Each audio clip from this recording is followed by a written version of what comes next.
Could Siri actually be hurting, not helping? New into our newsroom overnight, results of 2 new studies. Siri on my phone. Siri, like this. Siri, give me directions to a coffee shop. Looking.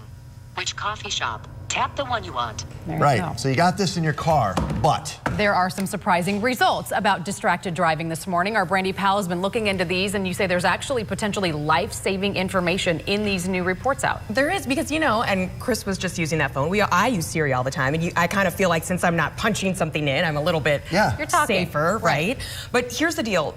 Bottom line is 2 different studies done, one on Siri specifically, the other on these dashboard infotainment centers.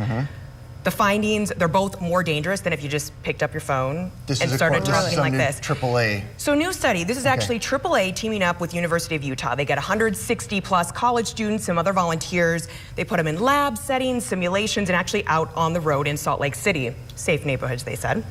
So they rated 1 to 5. 1 is not really distracted. 5 means, okay, this feels like I'm actually doing a math problem.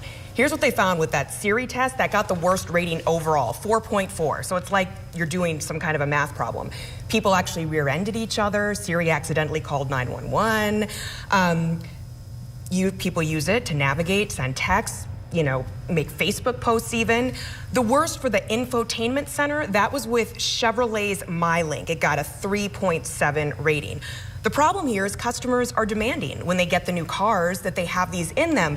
The tricky part is car makers, when they're selling you their cars, I haven't got a new car soon, they're saying, guess what, you're safe. And what the study found was that people actually feel, they're telling me it's safe, and because these things are now, you know, options to not punch in things, they feel safer. I just got a new car with a fancy little system to it, and I find myself all the time looking for the buttons, pushing the buttons, wanting to do this, wanting to do that, and being more distracted than I was when I drove in a car that didn't have any of it. Well, that's what they said, and more than that even, it actually, based on the study, it's actually taking less brain power or distraction, so to speak, to do that than to actually pick up your phone and have it, which is in many states illegal. You know, none of this surprises me. I was cursing at Siri the other day because I was asking her for directions to my son's football game where he was playing, and I was like, Siri, I hate you. And she had a response, of course, but it was distracting. So it's all distracting. Right. It is. For some of the college students, though, put it all they away. think it's a little bit safer, which is what they found out by doing the study. The cell phones. Interesting. Okay. Brandy, thank you. Thanks, Brandy.